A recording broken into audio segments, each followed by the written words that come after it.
Philippines is an archipelago or string of over 7,100 islands and has 187 dialects in southeastern Asia between the South China Sea and the Pacific Ocean.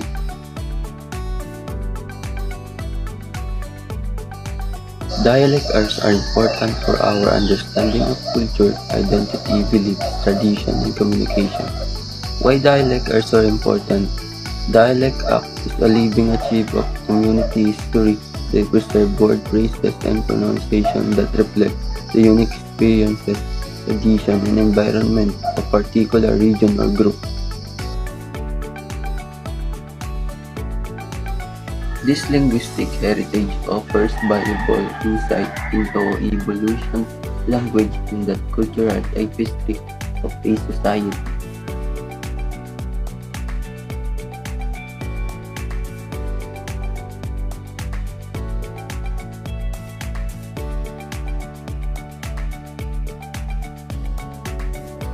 Speaking turned-on dialect connects individuals to share identity by turning expression or emotion by using different dialects. Dialect help us to communicate to one another. They use different language and dialect, offering different ways of expressing ideas, emotion, experience. This linguistic diversity makes communication more dynamic, nuanced, and engaging.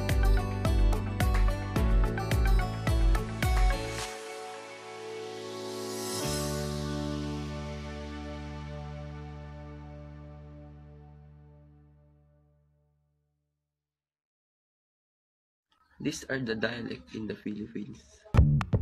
Rice plant. Palay. Pagay. Pale. Paroy. Humay. Humay. Humay. Cooked rice. Kanin. Hinapoy. Nasi. Maluto. Luto. Kanon. Kanon. Nose. Ilong.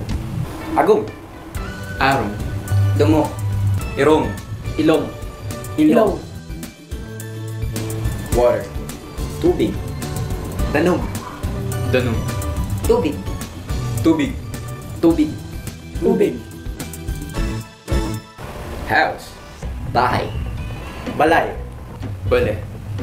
Harong. Balay. Balay. Balay.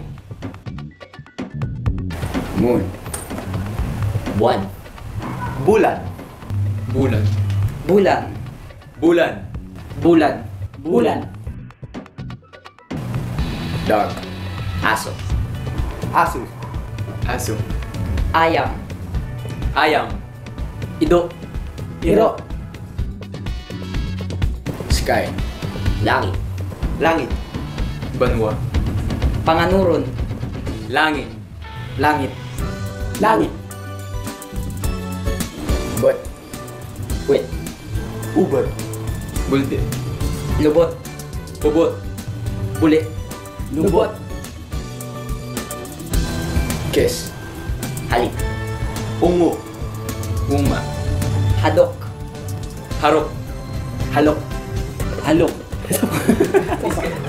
Why is it important to retain or preserve our dialects here in the Philippines? The preservation of Philippines dialects represent a rich tapestry of Filipino culture, reflecting distinct histories, tradition, and ways of life. It is also a symbol of every Filipino identity through the use of their own dialect or language.